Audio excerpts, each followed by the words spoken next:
예, 평창 올림픽 기간 어렵사리 마련된 북미 대화의 불씨를 북한이 막판에 걷어찬 것으로 드러났죠.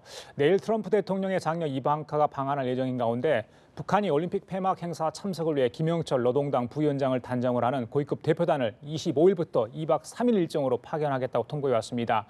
북미 양측이 꺼진 불씨를 되살릴 수 있을지 주목되고 있습니다. 이 시간 문성묵 한국국가전략연구원 통일전략센터장, 오경섭 통일연구원 연구위원 두 분 모시고 한반도 정세 얘기 나눠보도록 하겠습니다. 안녕하십니까? 네, 안녕하십니까? 자, 센터장님, 김영철이 온다고 하네요. 지난번에 이제 9일날 김영남 상임위원장이 단장이었죠. 또 네. 김여정이 제1부부장이 단원으로 왔지만 사실 김여정의 그 위상을 봤을 때는 단장 이상 위상이었기 때문에 저희들한테 많은 이야기를 메시지를 또 남기고 가지 않았습니까? 그렇죠. 자, 폐막식에 과연 북한이 고위급 대표단을 보낼까? 저희들이 이제 물음표를 찍었었는데 네. 오늘 통보를 해왔습니다. 이 보내겠다는 배경 어디 있다고 봐야 될까요? 예, 일단 김정은이 어떤 생각을 가지고 있는지 우리가 정확히 알 수는 없지만 일단 두 가지 측면에서 봐야 될 것 같아요. 표면적으로는 김정은이 신년사, 육성 신년사에서 밝힌 대로 2018년은 북과 남 모두 중요한 해다. 남측에서는 평창 올림픽이 겨울 올림픽이라고 얘기했지만 열리고 또 북한 정권이 수립된 지 70주년이고 따라서 남과 북이 공이 중요한 해인 만큼 금년을 남북 관계를 개선시키고 이걸 사변적인 해로 만들자. 그리고 평창올림픽에 선수도 파견할 용의가 있고 대화 가능성도 열어놨단 말이죠. 1월 1일만 해도 이렇게 대화가 되고 북한 인사들이 내려오리라고는 생각은 못했을 때였으니까 결국 그걸 계기로 해서 이제 지금까지 온 것인데 제가 볼 때는 김정은의 그 신년사와 이후에 계속된 남북 대화, 북한 대표단의 방남 이것과 연관이 돼 있다고 봅니다. 그러니까 이번 평창올림픽은 김정은의 그 통 큰 결단과 아량에 의해서 다 죽어가던 불씨가 꺼져가던 평창올림픽이 되살아났고 정말 평창올림픽이 성공적으로 끝나는 데는 김정은의 큰 공이 있었다라고 하는 것을 이제 마지막으로 방점을 찍는 그 역할을 누구에게 맡길 것인가. 이미 김영남도 왔다 갔고 김여정도 왔다 갔는데 누굴 내려보낼 것인가. 결국은 김정은이 신년사에서 언급한 북남 관계를 사변회로 만드는 가장 실무총 책임자인 김영철을 내보낼 것이다라는 그런 예측을 했었는데 역시 김영철을 내려보냈다. 표면적으로 지금 평창으로 해서 조성된 이런 평화의 분위기, 남북관계 개선의 분위기, 북한의 평화 공세를 이어가고자 하는 그것이 표면적인 이유라면 사실 이면적으로 보면 들여다보면 김영철은 굉장히 문제의 인물입니다. 그렇죠. 보다가 나왔듯이 정말 어느 보도에서는 도발의 아이콘이라고 얘기하는데 보시겠지만은요. 그렇죠.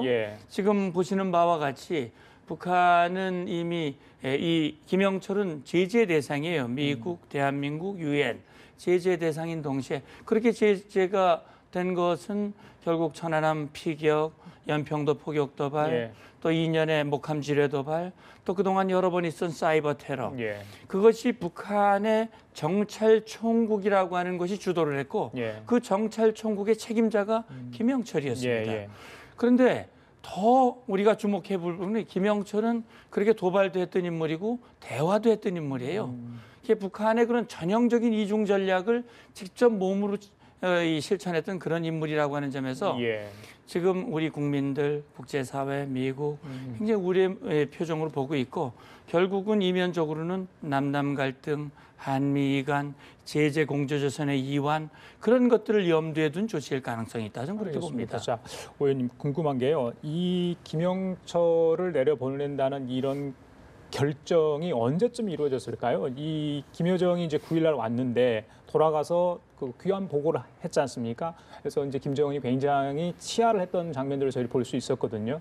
자, 그 이전부터 그러니까 개막식에 김여정을 보내고 폐막식에 김영철을 보내겠다는 어떤 시나리오가 만들어졌는지 아니면 남한에서 이렇게 있었던 여러 가지 일들을 보고한 뒤에 김정은이 뒤늦게 그걸 보고 판단을 해서 폐막식 때 김영철을 보내겠다 결정을 했을까요? 어떻게 보십니까?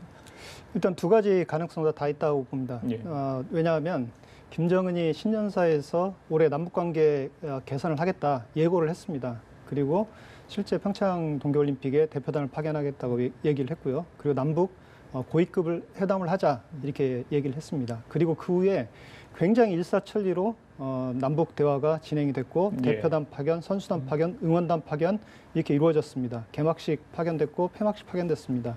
그런데 이제 이 시나리오가 김정은이 이 얘기를 하고 나서 북한 내에서는 최고 지도자의 지시이기 때문에 아마 당 전체가 달라붙어서 아마 이 계획을 준비를 했을 겁니다. 예. 그래서 대표단 단장은 과연 누구를 보낼 건지, 개막식에 누가 참여하고 폐막식 대표단은 어떻게 보낼 건지, 그리고 응원단, 선수단 어떻게 구성할 건지 이런 문제들에 대한 준비를 했을 가능성이 높습니다. 그런데 이제 문제는 그 개막식 참여 대표단 같은 경우는 김여정 그 이야기를 들어보면 발언했던 것 중에 갑자기 오게 됐다는 얘기를 했습니다. 그게 언론 보도에 나왔는데요. 그 얘기는 이 개막식 대표단으로 미리 다른 인물이 지정돼 있었을 가능성이 있었는데 여러 가지 그 정황상 김여정이 대표단 단장으로 오는 것이 가장 효과적이겠다 판단해서 아마 상당히 급박하게 바뀐 것으로 판단이 됩니다. 그러면 김영철이 폐막식 지금 대표단 단장으로 오는데 이것 같은 경우는 아마 결정이 돼 있었을 가능성은 높다고 봅니다. 왜냐하면 김영철의 경우는 대남 전략을 총괄하는 총책임자입니다. 그렇죠. 그렇기 때문에 개막식이든 폐막식이든 한 번 정도는 대표단 단장으로 충분히 올 수 있도록 아마 계획이 돼 있었을 가능성이 높다 저는 이렇게 봅니다. 예, 그래요. 그 이제 25일 날 오거든요. 근데 25일 날 폐막하잖아요. 폐막식에 참석하고요. 2박 3일 일정이에요. 그럼 그 뒤로 어떤 일정을 할지 아직 모릅니다. 이제 아마 문재인 대통령과의 어떤 회동이 좀 있을 것 같아요. 보니까 지금 오늘 나온 얘기로 보면 남북 정상회담을 조율할 가능성이 있다. 뭐 대북 특사 얘기도 나올 수 있다. 뭐 여러 가지 이야기가 나옵니다만은 센터장님께서는 어떤 예상을 하십니까? 예, 뭐 그 모두가 다 그 논의의 대상이 될 수는 있을 거예요. 그러니까 지금 김영철을 내려보낸 실무적 차원에서 본다면 역시 지금 지난번 김여정이 김정은의 특사 자격으로 와서 친서도 전달하고 문 대통령을 평양에 초청을 했지만 대통령은 여건을 만들어 나가는 것이 우선이다. 그래서 성사시켜 나가자고 얘기를 했고 그 뒤에도 뭐 우물가에서 숭늉을 찾는 격이다라고 하면서 속도 조절을 하고 있어요. 또 그걸 북한에게 북미 대화의 적극성을 띄워라. 그건 뭐 표면적으로는 말을 언급을 했는지 안 했는지 알 수는 없지만 결국 핵 문제에 대한 북한의 결단을 촉구했다. 저는 그렇게 이해를 하고 싶거든요. 그러니까 북한으로서는 초청은 했지만 정상회담으로 가기까지에는 아직은 좀 더 거쳐야 할 단계가 있을 것 같다. 그렇다면 지금 평창 올림픽을 통해서 마련한 이런 남북 관계 또는 평화의 분위기, 대화의 어떤 동력을 꺼트리지 않고 이어갈 수 있는 방법이 무엇이겠는가. 그런 것들을 실무적으로 남측과 직접 교통을 하고 교류하고 협의하고 정리할 수 있는 인물은 역시 김영철이다. 지난번 리선권이 내려와서 1월 9일 남북 고위급회를 했지만 평양에서 그걸 지휘한 인물은 김영철이란 말이죠. 그리고 그걸 김정은에게 보고하고 지침을 받아서 또 지휘하고 그런 인물이 김영철이기 때문에 어차피 김영철 한번 와야 되는 것이고 내려와서 그런 것들을 조율할 텐데 역시 말씀하신 대로 특사를 보내는 문제라든지 정상회담이 되는 문제 또 미북 간의 실질적인 협상이 이루어지려면 결국은 김정은의 결단이 있어야 되는데 핵 문제와 관련된 결단이 있어야 되는데 김영철이가 아마 이번에 올 때 그 결단의 카드를 가지고 올지는 지금으로서는 미지수입니다. 그러니까 바로 그게 중요한 건 아니겠습니까? 그럼요. 그래서 말씀 여쭙고 싶은 게 뭐냐면 자 문재인 대통령이 속도 조절을 얘기하지 않았습니까? 그 지난번에 와서 지금 여건이 성숙된 단계는 아니잖아요. 시간이 얼마 지나지 않았기 때문에. 자 통보를 했어요. 이번에 내려온다고 하면 우리 정부 측 입장에서는 아직 조금 시간이 더 필요한 것 같다. 지난번에 개막식에 와서 고위급 대표단과 충분한 이야기를 나눴고 우리 쪽에서 상당히 좀 여러 가지 방안을 고민하고 있으니 이번엔 안 와도 되겠다. 뭐 이렇게 정중하게 거절을 한다 할지 또 굳이 김영철을 보낸다면 김영철은 뭐 우리 정부와 미국의 또 독자 제재 대상 아니겠습니까? 그런 꼴꼴한 인물을 보낸다고 하니 좀 이번에는 안 와도 되겠습니다. 이렇게 뭐 거절할 수 있지 않았을까? 저는 그런 생각을 해보는데. 그렇죠. 아마 그렇게 생각하는 국민들도 꽤 있으실 거예요. 이미 이 개막식에 고위급 대표단이 내려왔고 김정은이 쓸 수 있는 최고의 카드를 이미 썼는데 그 뭐 굳이 폐막식이 어떤 논란이 대상이 되고 특히 우리 국민들 중에 천안함 북침이라든지 또는 연평 포격 도발, 지뢰 도발, 각종 도발을 통해서 피해를 입은 우리 국민들 마음속에는 그들은 그런 도발을 해놓고도 한 번도 인정도 하지 않고 사과도 하지 않고 그런 상황에서 그런 인물이 대표로 내려온다. 평창올림픽 폐막을 축하하기 위해서 온다. 이게 국민 정서에 잘 안 맞는단 말이죠. 그런 점에서 봤을 때 우리 정부가 단호하게 저 인물을 다른 사람으로 바꾸면 어떠냐. 뭐 그렇게 얘기를 했으면 좋겠지만 아마 우리 정부로서도 이 모처럼 마련된 남북 대화와 남북 관계의 동력을 우리가 또 끄는 그런 역할을 할 수는 없다. 과거는 과거고 또 그가 지금 맡고 있는 역할은 남북 대화와 관계 개선이라고 하는 그런 역할인데 사실은 통전부는 그것만 하는 곳은 아닙니다. 그렇죠. 그렇기 때문에 우리로서는 뭔가 그걸 이어가기 위한 측면에서 지금 제재의 대상이지만 미국과 국제사회와 협조를 하고 있는 것으로 생각이 됩니다. 알겠습니다. 일단 우리 정부는 방남을 허용을 했습니다. 자, 2번이나 고위급 대표단이 왔단 말입니다. 그러면 남쪽에서 누가 한 명 가야 되지 않겠어요? 뭐 고위급 대표도 아니든 남북 대북 특사든. 우리 지금 특사도 좀 시간을 가지고 충분히 논의를 하겠다. 청와대가 그런 얘기를 하지 않았습니까? 좀 서둘러야 되는 거 아닌가 또 이런 느낌도 갔는데요. 의원님 어떻게 보세요? 일단 김영철 지금 통일전선부장까지 이제 폐막식에 대표단 내려와서 아마 문 대통령과 이제 만나서 이렇게 남북 정상회담 뭐 그 외에 어떤 남북 관계 개선 이런 전반적인 문제에 대해서 아마 얘기를 할 것으로 생각이 됩니다.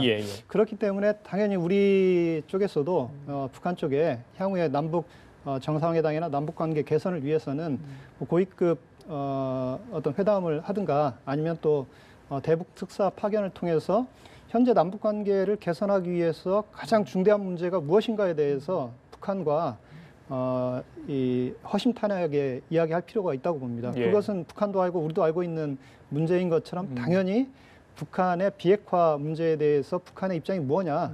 최소한 핵 미사일 실험을 동결하겠다는 약속을 하고 대화의 장으로 나오라고 특사가 가서 북한을 설득하는 과정도 필요하고요. 또 대통령이 밝혔던 것처럼 남북 정상회담을 하려면 여건을 만들어야 되고 미북 회담을 먼저 해라. 그리고 거기서 북핵 문제에 대한 일정한 진전이 돼야 남북 관계도 상당히 빠른 속도로 발전할 수 있다.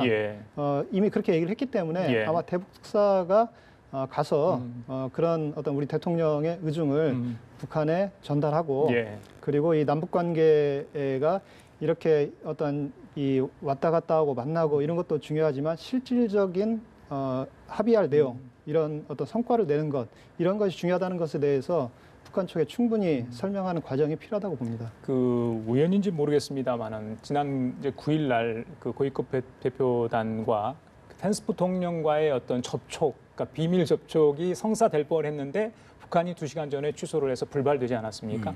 그런 얘기가 이제 어제 미국 언론을 통해서 나왔고 미국 국무부랄지 뭐 부통령실에서도 확인을 해줬습니다.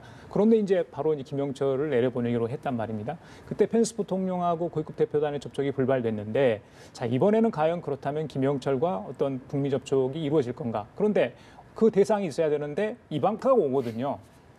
자 이방카는 대북 메시지를 과연 전하는 것뿐만 아니라 과연 이게 두 사람이 만날 수 있을까? 그 부분도 좀 굉장히 관심사인데 어떻게 보세요? 글쎄요. 그러니까 지난번 마이크 펜스 부통령이 방한했을 때 지금 보도가 나온 바로는 북한이 먼저 요청했다는 거 아니에요? 맞습니다. 북한이 미국 고위급 펜스 부통령과 만나기를 원한다. 그래서 우리 정부가 중재를 하고 그래서 올림픽 개막식 바로 다음 날 청와대에서 만나기로 했다. 그런데 2시간 전에 북한이 그걸 취소했다라고 하는 것이 지금 보도가 나온 내용인데 이제 미국이 그것을 밝힌 것은 미국이 북한은 대화를 하려고 그러는데 미국이 그걸 회피하는 것이 아니냐라는 그런 지적들이 아마 내외에서 자꾸 비판이 제기되자 아니다. 우리는 만날 용의가 있었고 또 만나기로 했는데 그걸 부정하고 발을 뺀 것은 북한이다라고 하는 것을 아마 뒤늦게 밝힌 것 같아요. 그렇다면 지금 북한은 미국과 만나고 싶어 한다고 하는 것이 이미 증명이 된 겁니다. 맞습니다. 드러난 것입니다. 그리고 미국은 펜스 부통령이 이미 미국으로 귀국하는 그 비행기 안에서 언론 보도를 통해서 우리는 대화할 준비가 돼 있다. 탐색적 대화를 할 수 있고 북한이 만나기를 원하면 그 만나기를 원하는 그 시기에 만날 수 있다라고 틸러슨 국무장관도 얘기를 했어요. 그런데 이제 공교롭게도 이번에는 김영철이 내려오고 미국에서는 이방카 고문이 오는데 두 사람이 과연 지난번 마이크 펜스와 뭐 김영남 또는 김여정이 만나기로 했던 그런 만남이 될 수 있겠는가? 청와대는 일단 그걸 부정을 하고 있는 것 같습니다. 맞습니다. 청와대는. 그래서 뭐 폐막식 자리에서 자연스럽게 뭐 조우하는 일은 있을지 모르지만 별도로 청와대에 지정된 장소에서 만나서 공식적으로 대화할 가능성은 좀 상대적으로 낮지 않을까라는 생각이 들고요. 역시 그런 자리가 마련되려면 아까 제가 말씀드렸듯이 북한이 뭔가 결단을 해야 되는데 그런 결단을 했을 것 같지가 않습니다. 지금까지 북한이 보여주고 있는 태도는 자기들은 핵을 그대로 가지고 있고 자기들이 가지고 있는 핵은 자위적인 핵이고 평화적인 핵이고 누구도 위협하지 않는 것이고 따라서 핵은 그대로 가지고 있는 상태에서 남북 대화와 남북 관계 개선을 하겠다라고 하는 입장이 아직은 바뀌어 보이지 않습니다. 그런 상황이기 때문에 지금 사실 김영철이 내려온들 지금 판이 바뀔 가능성은 전 높지 않다고 생각이 됩니다. 오 의원님 생각 어떠세요? 일단은 중요한 건 북한이 대화 의지를 다시 갖고 있느냐 이게 상당히 중요하다고 봅니다. 일단 개막식 때 마이크 펜스 부통령과 김여정, 김영남 이렇게 청와대에서 비밀리에 만나기로 했고 그게 2시간 전에 무산된 바가 있기 때문에 마찬가지로 이번 폐막식 때도 북한 쪽에서 이 청와대를 통해서 미국 측에 대화 의지가 있다, 의사가 있다 이렇게 타진했을 경우에는 뭐 대화가 성사될 수 있는 가능성도 전혀 없다고 보지는 않습니다. 다만 지금 그 개막식 때도 미국 측에서는 대화 가능성은 없다 이렇게 얘기를 했었고 다만 출발을 하면서 마이크 펜스 부통령이 무슨 일이 일어날지 지켜보자. 그건 대화를 염두에 두고 그 얘기를 했던 것 같습니다. 그런데 역시나 이제 이번에 이방카 고문은 북한과 대화 접촉할 계획이 없다. 이렇게 단호하게 얘기를 했습니다. 그렇기 때문에 현재로서는 그런 가능성은 낮지만 북한이 적극적인 어떤 대화 의지를 갖고 우리 정부에게 그 자리를 마련해달라고 요청을 했다면 아마 그런 대화 가능성도 아예 배제하기는 어려운 게 아닌가 이렇게 생각이 됩니다. 다만 미북 대화가 이루어지면 뭐 없는 것보다는 좋지만 역시나 북한 비핵화 문제에 대한 양측에 만족할 만한 어떤 이야기가 오갈 수 있느냐가 그 만남의 어떤 성사 자체보다는 더 중요한 핵심적 문제가 아닌가 이렇게 생각합니다. 일단 이방카 백악관 선임 고문은요, 남북 관계, 남북 대화가 무르익는 상황에서 또 통상 마찰이 고조되는 시점에 방한하기 때문에 저희들이 관심을 가지고 봐야 되고 트럼프 대통령이 가장 또 총애하는 그 장녀 아니겠습니까? 또 직언을 할 수 있는 그런 자리에 있기 때문에 와서 어떤 얘기를 할지가 굉장히 관심인데 그 이방카의 입을 통해서 그러니까 트럼프 대통령이 요즘 그 남북 정상회담에 대한 어떤 그런 이야기도 직접 하지 않는 상황 아니겠습니까? 그래서 정말 직접적인 언급을 해줄지 문재인 대통령을 내일 이제 만찬이 예정이 돼 있는데 그 부분이 굉장히 관심인 것 같습니다. 거기 어떻게 보십니까? 예, 글쎄요. 이제 이방카 선임 고문이 말씀하신 대로 트럼프의 정말 이 신뢰를 받고 있는 그런 딸이고 무엇보다도 트럼프 대통령의 그 특징이 참모들의 얘기보다는 오히려 이 이방카의 말에 더 귀를 기울인다라고 하는 측면에서 보면 우리에게는 기회가 될 수 있을 것 같아요. 이방카를 보내는 것은 트럼프 대통령이 이미 약속을 한 것이고 약속을 이행하는 것이고 특히 미국 정부는 평창올림픽의 성공적인 개최에 모든 노력을 다한다. 그래서 공식적으로는 이방카는 올림픽 폐막을 축하하기 위해서 오는 겁니다. 그런데 역시 이방카의 독특한 지위와 트럼프와의 관계 또 지금 한미 간의 통상 마찰이라든지 특히 북한 핵 문제를 둘러싸고 한미 간에는 미묘한 입장 차가 있는 거거든요. 그런 상황 속에서 이방카가 오는 것이고 지금 특히 지난번 북한 특사단이 온 뒤로 말씀하신 대로 이 사실 트위터를 통해서 계속 입장을 밝혔던 트럼프 대통령이 지금 침묵을 지키고 있어요. 한마디 할 것 같은데 왜 침묵을 지키고 있는 것인지 굉장히 어떤 생각을 가지고 있는지 궁금한데 아마 그런 차원에서 이방카의 입을 통해서 트럼프의 어떤 그 생각을 전달하는 계기가 전 될 수 있다고 봅니다. 그리고 우리로서는 우리의 입장을 이방카를 통해서 전달하고 그것을 또 트럼프에게 전달하는 그런 계기를 만드는 것이 좀 필요하다고 보거든요. 그래서 무엇보다도 중요한 것은 이번에야말로 이 한미 간의 더욱더 신뢰와 소통을 강화할 수 있는 그런 자리로 만들어야 되고 그런 차원에서 지난번 김여정이 왔을 때 대통령이 4번이나 만나는 그런 기회가 있었고 또 아주 정말 정상급 예우를 하면서 소통을 했던 그런 것들을 좀 염두에 두고 이방카에 대한 우리 정부의 어떤 이 예우와 접촉과 소통 그런 것이 좀 중요하지 않을까 하는 생각이 듭니다. 일단 그 이방카의 일정을 보면요, 그 뭐 3박 4일 있지만은 주로 이제 정치적인 어떤 행보보다는 그 자국 선수단 격려, 특히 여성 문제 그리고 저희들이 뭐 탈북인들을 만나겠다 하는 것은 뭐 일정이 없는 것 같습니다. 네. 그렇죠? 예, 그래서 어떤 얘기였는데 그 과정에서 이제 그 특사단 오기 때문에 단원들을 보면 이 그 남북 관계를 어떤 조율할 수 있는 그런 인사는 없는 것 같아요. 근데 이제 김영철이 방남을 한다는 소식을 듣고 미국 측 라인에서 어떻게 좀 조정을 할 수 있지 않을까 이런 생각도 해보는데 일단은 청와대 쪽에서도 북미디어 접촉은 없을 것 같은 그런 이야기를 지금 오늘 나오지 않았습니까? 그래서 변수가 이제 이방카의 일정과 김영철의 일정이 겹치는 시간이 얼마 되지는 않은 것 같아요. 그런데 이제 저희들은 그렇지만 기대를 안 할 수가 없다 그런 생각을 해보는데 의원님 그 부분 한번 정리를 좀 다시 한번 해주시죠. 일단 그 이방카와 그 김영철 북한 대표단 사이에 어떤 접촉은 뭐 충분히 있을 수도 있다고 봅니다. 그런데 이제 그 짧은 접촉만으로는 우리가 기대한 것만큼 이상의 어떤 성과를 내기는 어렵다고 봅니다. 그렇기 때문에 사실 안정적으로 북한과 미국 사이에 대화를 할 수 있는 그런 테이블이 마련되느냐.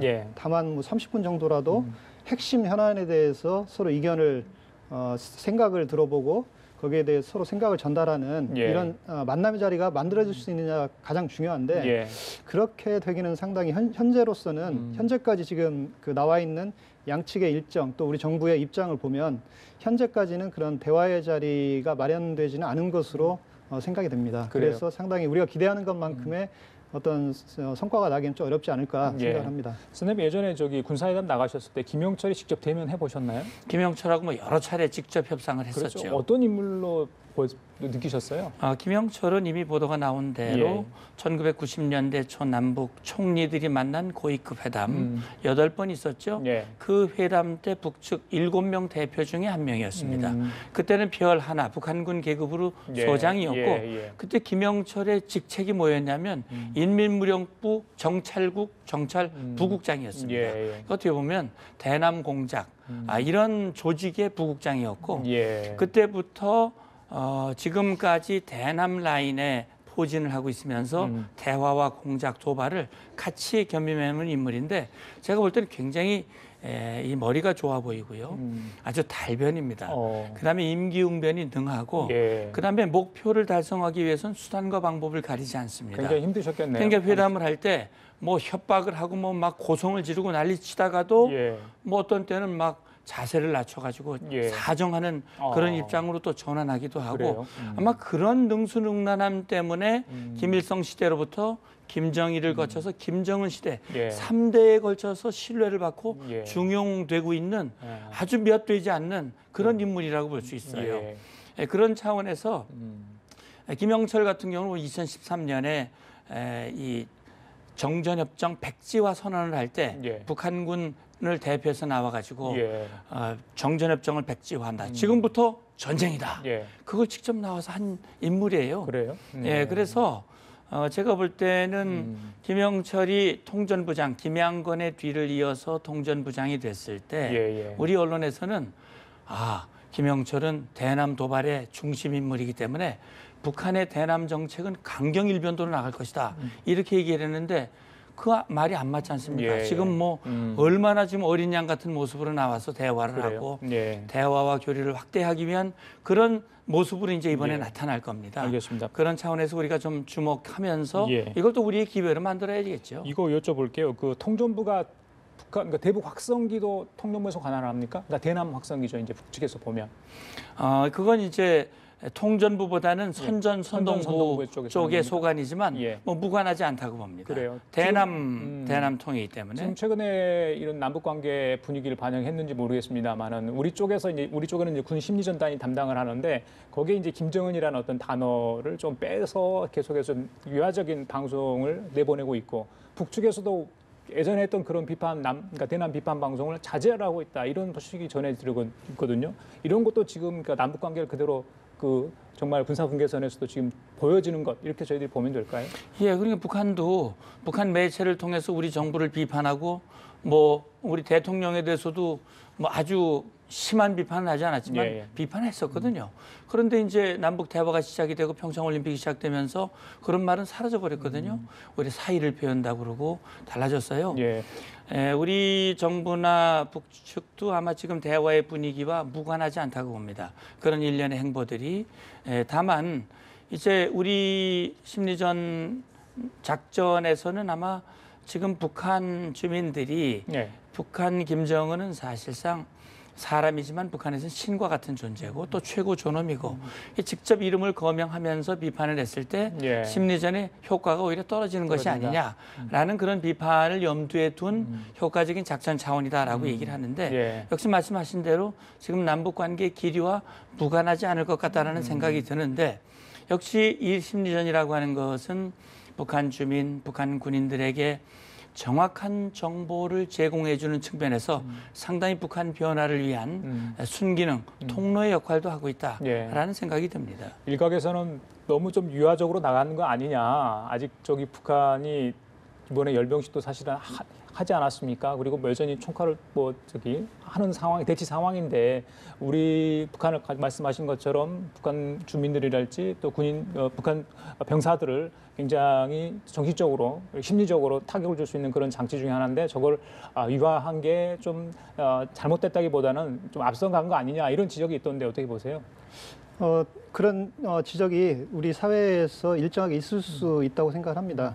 왜냐하면 대북 확성기 방송의 기본 목적은 김정은 그리고 김정은 체제, 북한 체제 이 실상을 알리고 그걸 북한 주민들과 군인이 거기에 대해서 정확히 알고 그 생각이 바뀔 수 있도록 교육하겠다는 기본 목적을 가지고 있습니다. 예.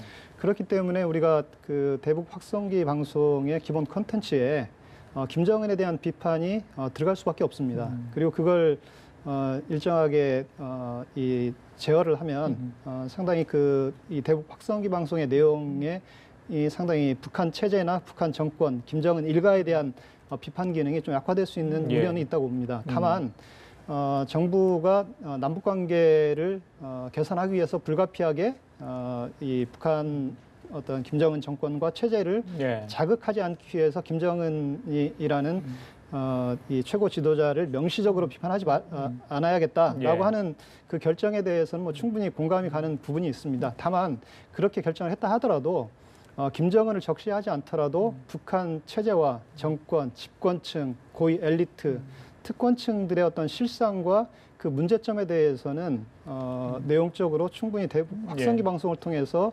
북한 주민과 군인들에게 전달할 수 있도록 유지해야 된다고 봅니다. 그래요. 알겠습니다. 자, 지금까지 문성묵 한국국가전략연구원 통일전략센터장 오경섭 통일연구원 연구위원과 함께 얘기 나눠봤습니다. 말씀 감사합니다. 감사합니다. 네.